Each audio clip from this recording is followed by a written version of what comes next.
Sahabat saya yang satu ini adalah salah satu perempuan Indonesia yang aktif berjuang untuk isu HIV/AIDS. Sebagai wadah positif, tidak menyurutkan semangatnya untuk terus membuka diri dan memberikan edukasi kepada masyarakat agar terus peduli dan juga memberikan kesempatan yang sama bagi para ODA. Saat ini ia pun tergabung dalam IPI, Ikatan Perempuan Positif Indonesia, dan kisah hidupnya juga pernah dibukukan dalam sebuah memoir.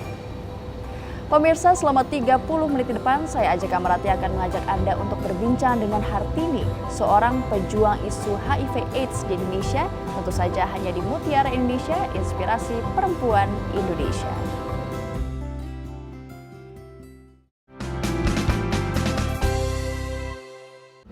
Hai Mbak Tini, apa kabar? Baik. Lagi sibuk apa nih akhir-akhir ini?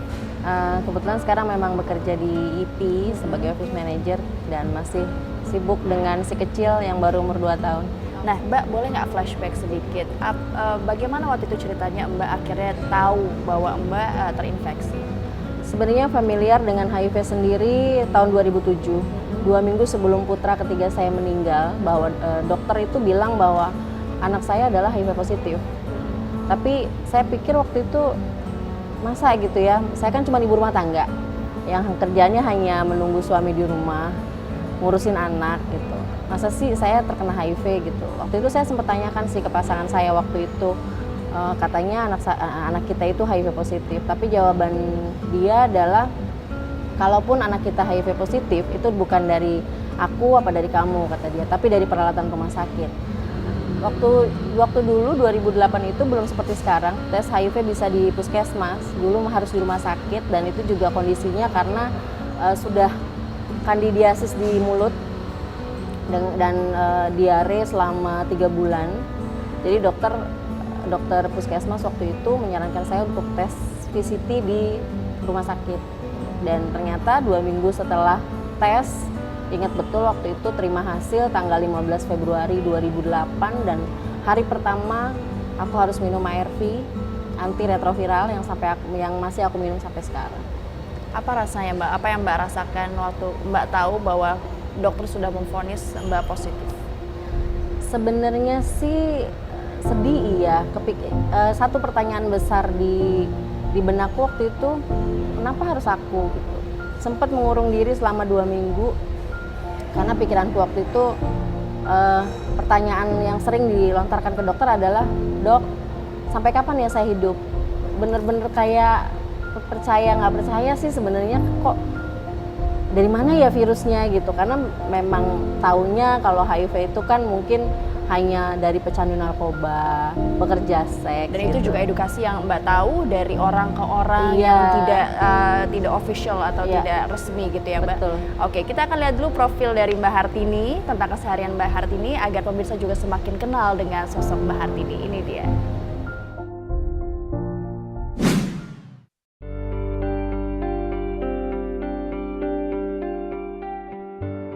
Tidak mudah bagi Hartini untuk menerima dan berdamai dengan virus yang hidup di dalam tubuhnya.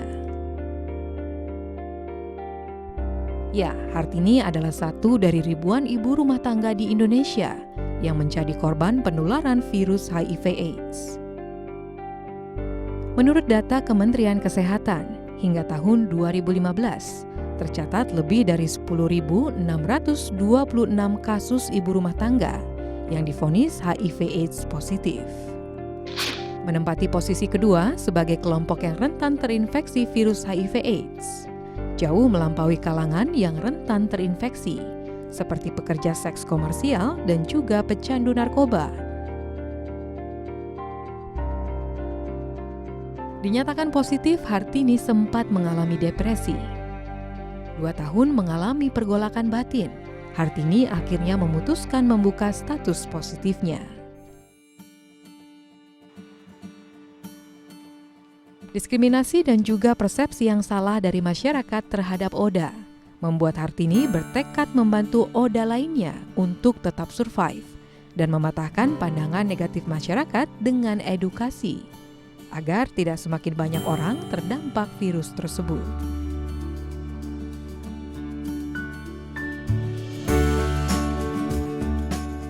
Ia pun bergabung dengan organisasi Ikatan Perempuan Positif Indonesia, sebuah organisasi yang merupakan support group bagi perempuan-perempuan dengan ODA di Indonesia.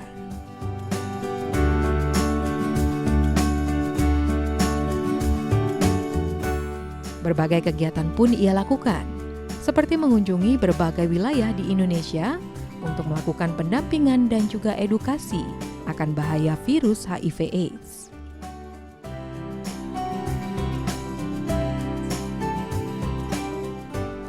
Hartini adalah contoh nyata keberaniannya untuk melawan stigma negatif terhadap ODA, membuatnya semakin berdaya.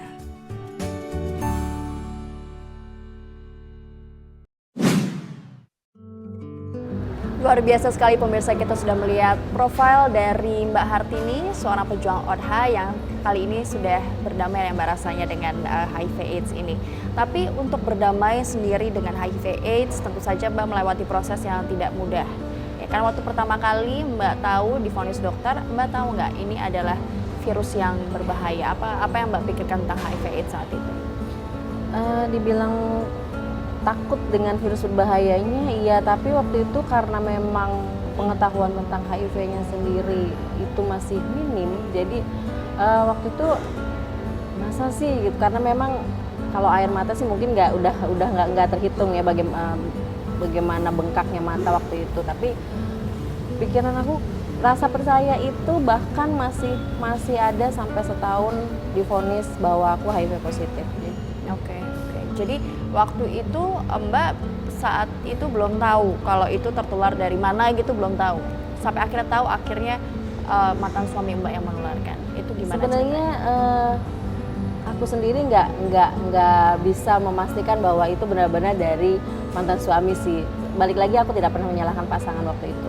Tapi bagaimana seorang ibu rumah tangga berpikir akan ditularkan dari orang lain karena memang hanya melakukan hubungan seksual dengan pasangannya waktu itu, pasangan resminya waktu itu. Jadi ya suamiku tuh memang bersikeras nggak mau tes. Dan sekali lagi, kenapa aku berani buka status di masyarakat ataupun di keluarga, itu karena pengen merubah sedikit paradigma masyarakat tentang ODA sendiri. Oke. Keberanian yang besar pastinya Mbak butuhkan untuk membuka diri saat membuka status Mbak sebagai ODA. Dan itu juga yang membuat Mbak terdorong untuk masuk ke Ikatan Perempuan Positif Indonesia sekaligus menjadi konselor di Puskesmas untuk mengedukasi masyarakat. Nah, kita akan berbincang lagi setelah jeda berikut dengan Mbak Hartini, tentu saja hanya di Mutiara Indonesia, Inspirasi Perempuan Indonesia.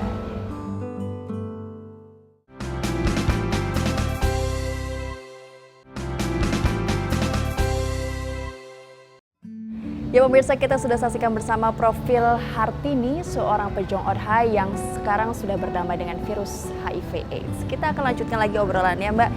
Akhirnya Mbak bisa berdamai. Tadi kan ketakutan karena banyak sekali informasi yang Mbak tidak tahu, lalu menyalahkan diri sendiri, tapi akhirnya Mbak berdamai. Bagaimana Mbak ceritanya Mbak bisa berdamai akhirnya?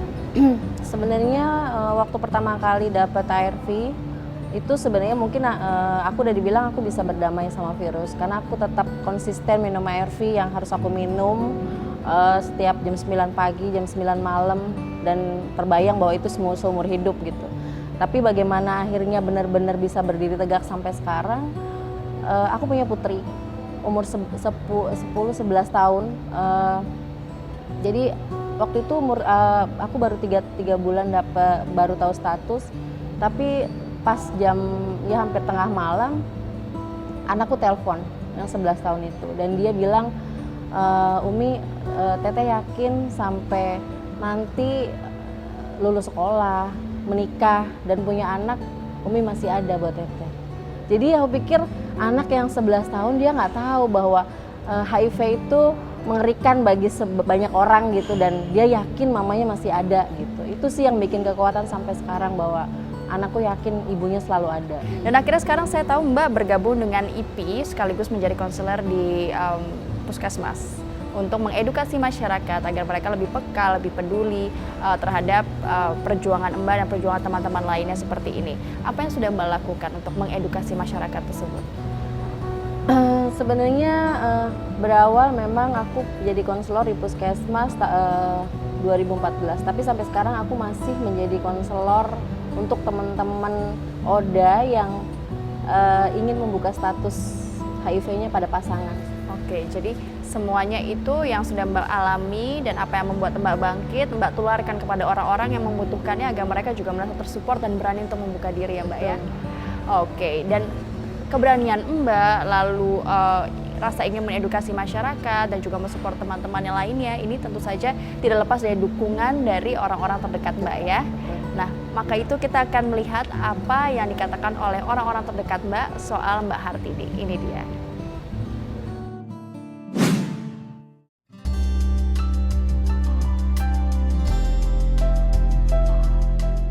Sosok wanita yang tegar, yang yang punya cita-cita yang tinggi, dengan boleh dibilang keterbatasan dia lah di dalam hal kesehatan gitu ya. Walaupun itu nggak menjadi halangan buat dia, dan saya juga selalu mendukung dia. Sesama Oda juga dia peduli banget gitu, makanya saya ngedukung banget kegiatan dia di luar sana. Wanita yang tegar, kuat, terus berani open status dia di kalangan masyarakat juga dia open ya kan.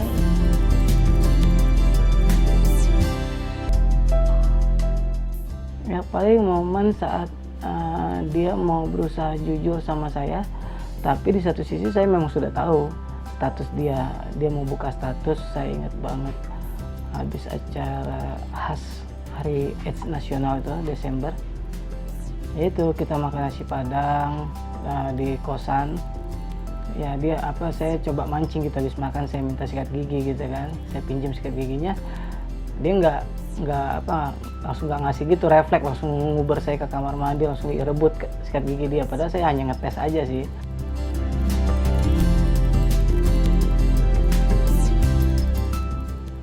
Ya dan harapan saya sih satu sebenarnya buat dia ya, supaya tetap sehat aja, terus lahir batin, terutama kondisi badannya ya. Apa yang diharapkan selama ini untuk teman-teman Oda di luar sana, terutama wanita-wanita yang sering menerima kekerasan, baik kekerasan secara fisik, seksual karena status Odanya, ya saya harap dia bisa mewujudkan cita-citanya sih. Doanya semoga dia sehat ya kan, diberi panjang umur, kesehatan. Terus harapannya semoga dia bisa membantu lebih banyak lagi teman-teman yang positif gitu. Nah Mbak Hartini, tadi kan ada beberapa testimoni, salah satunya adalah suami Mbak, Mas Firman. Nah bisa diceritain nggak, waktu itu Mbak ketemu Mas Firman akhirnya dan memutuskan untuk bersama dan terbuka dengan status Mbak, pastinya prosesnya ada gejolak batin dong di hati Mbak. Maukah dia menerima saya, bagaimana nanti akhirnya dan segala macam, coba diceritakan Mbak. Sebenarnya suami saya ini laki-laki yang ketiga yang tidak meninggalkan saya begitu saya buka status. Jadi sebenarnya waktu itu nggak ada kepikiran juga sih untuk menikah dengan HIV negatif. Tapi mungkin Tuhan berkata lain untuk memilihkan salah satu jodoh yang memang bukan HIV positif. Tapi benar-benar support dari Mas Firman itu membuat secara psikologis Mbak bertahan. Iya. Dan Mbak berani untuk membuat orang-orang lain yang kekurangan support, Mbak support gitu ya. Iya, jadi support psikologi itu sangat penting ya? Iya, karena waktu itu satu kata yang sampai saya ingat sampai sekarang adalah dikala saya mau buka status, karena status saya adalah sudah istrinya, jadi saya nanya, Bi gimana nih, aku harus buka status. Ya sudah, mau sampai kapan kamu Odanya nggak keluar dari lingkaran Oda kamu sendiri? Kamu bilang bahwa dia bilang, menekankan kepada saya bahwa selagi kamu melakukan hal yang positif, jangan pernah takut dinilai orang karena kamu HIV positif. Jadi berbuatlah hal yang positif, jadi orang menilai kamu karena perbuatan positif kamu, bukan karena kamu HIV positif. Jadi itu yang bikin, oh oke. Jadi ya sekali lagi dukungan memang luar biasa. Oke, dan kisah Mbak dari pertama kali tahu sampai sekarang itu pernah dituangkan dalam satu buku yang berjudul Seorang Perempuan Hartini Memoir Perempuan dengan HIV. Hartini memoir perempuan dengan HIV. Dan itu tentu saja Mbak berharap agar bisa menjadikan inspirasi bagi perempuan-perempuan lain untuk tetap bersemangat, tidak perlu takut dan terus melakukan hal-hal positif. Kita akan bicarakan soal hal ini Mbak, pasti sangat menarik sekali proses pembuatan bukunya, lalu apa saja yang Mbak tuangkan di dalam buku ini, tetapi kita akan kembali hanya di Mutiara Indonesia, Inspirasi Perempuan Indonesia setelah jeda yang satu ini.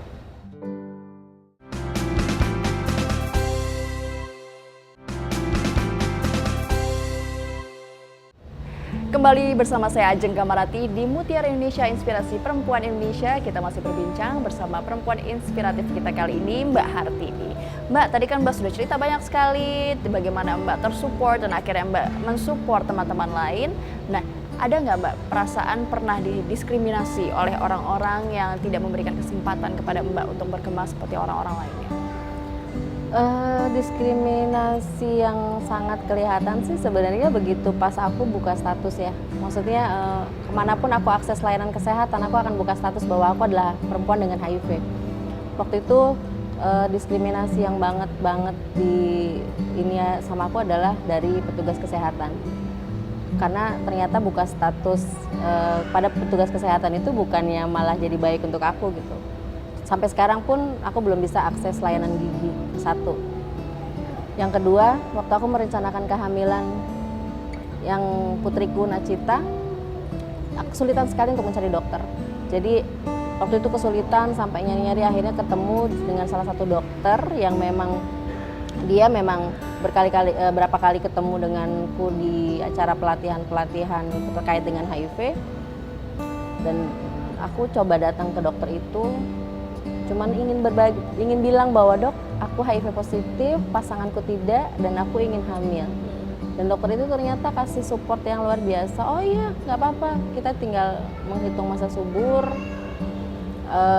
lepas kondom masa subur, karena memang bagi kita ODA, kondom menjadi juga sama pentingnya dengan ARV yang kita minum agar tidak menularkan ke pasangan gitu.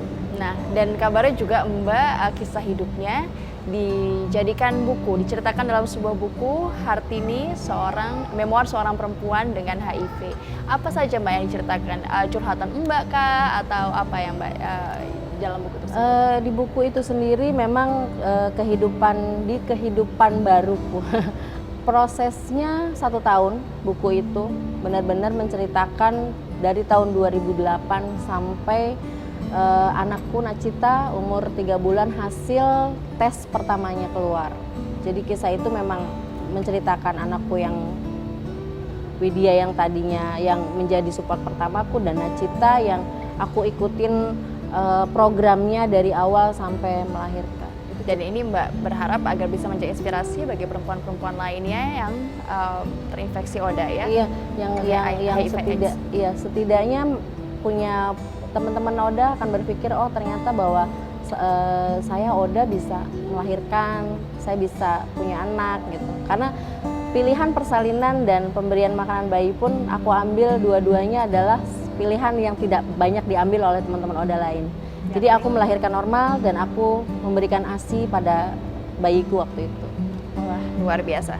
Dan sekarang kalau kita lihat di survei yang diadakan tahun 2015 itu ada 9.000 ibu rumah tangga yang terinfeksi dengan HIV AIDS. Menurut Mbak kenapa ibu rumah tangga ini begitu rentan terhadap virus ini? Sebenarnya kalau dibilang rentan ya ibu rumah tangga bukan dari kalangan populasi kunci, tapi mungkin bagaimana informasi yang pemerintah berikan. Karena kalau perempuan itu kan kalau sudah jadi istri ya mau akses layanan kesehatan saja kan harus izin dari pasangan. Karena tahun 2007 seharusnya aku sendiri udah tahu status HIV-ku, tapi karena terbentur izin dari pasangan baru tahu status setelah benar-benar ngedrop. Gitu. Jadi kenapa sekarang lebih banyaknya itu ya karena masih banyak anggapan miring dari masyarakat tentang ODA. Lanjutnya lagi, kenapa kasus ibu rumah tangga menjadi tinggi? Karena sekarang kan semua ibu hamil yang akses ke puskesmas itu akan dites HIV. Jadi kenapa lebih banyaknya ibu rumah tangga? Jadi angka yang terbesar di sana, karena sekarang sudah ada PITC. PITC pada ibu hamil. Jadi tes HIV dan IMS itu sudah menjadi layanan dasar di puskesmas. Jadi kenapa itu jadi angka yang cukup besar. Dan sekarang Mbak melihat permasalahan ODA yang terbesar di Indonesia itu apa Mbak? Dan apa kaitannya dengan kebijakan-kebijakan yang diberikan oleh pemerintah soal persamaan haknya? Sebenarnya di ODA sendiri tidak menuntut apapun yang entah di layanan kesehatan, entah apapun itu tidak menuntut yang lebih, tapi setidaknya sama bahwa kita ODA bisa akses layanan apapun, baik itu merencanakan kehamilan, KB, gigi, semuanya. Tapi balik lagi, pemerintah dan masyarakat yang awam, bahkan petugas kesehatan masih sangat stigma dan diskriminasi yang tinggi, yang karena memang dia nggak tahu, atau kalau untuk petugas kesehatan aku bilangnya mustahil ya kalau mereka tidak tahu. Tapi ketakutan pribadi yang menjadi enggan memegang ODA, karena waktu proses kelahiran putriku masih ada tulisan di peralatannya adalah khusus untuk ODA gitu. Padahal kalau Dr. Eka ini berkali-kali bilang bahwa selagi dengan kewaspadaan standar, cara sterilisasinya tuh sama, alat-alat yang digunakan oleh teman-teman ODA dengan yang tidak ada infeksi HIV-nya tuh sama gitu. Jadi itu sih, mungkin lebih banyaknya sekarang lebih banyak ke mengedukasi petugas kesehatan. Jadi Mbak berharap kedepannya pemerintah juga bisa membantu dalam mengedukasi, menginformasikan kepada masyarakat agar mereka lebih peduli dan juga memberikan persamaan hak kepada ODA ya, para teman-teman yang ODA.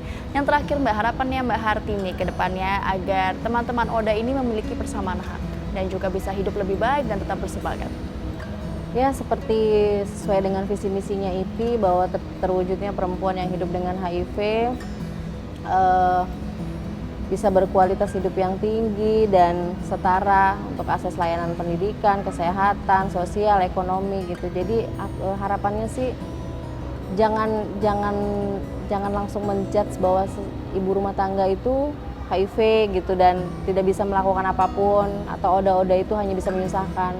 Masyarakat masih beranggapan bahwa ODA itu hanya orang yang penyakitan yang perlu dikasihani, yang tidak bisa melakukan apapun gitu. Jadi harapan aku ke depannya, HIV itu bukan saja urusan dari pemerintah, bukan saja urusan dari Kementerian Kesehatan, tapi juga dari kita semua masyarakat, bahwa jangan terus menerus mendiskriminasi ODA, karena ODA dan yang lain itu sama aja. Karena belum tahu juga kan, mungkin masyarakat yang lain juga karena belum tahu dan belum tes, makanya dia bisa mendiskriminasi ODA. Oke, terima kasih banyak Mbak. 30 menit sudah kita berbincang tentang kisah hidup Mbak. Tentu saja kita berharap agar kisahnya bisa menginspirasi teman-teman yang lain, terus menginspirasi, terus bersemangat ya Mbak ya. Terima kasih.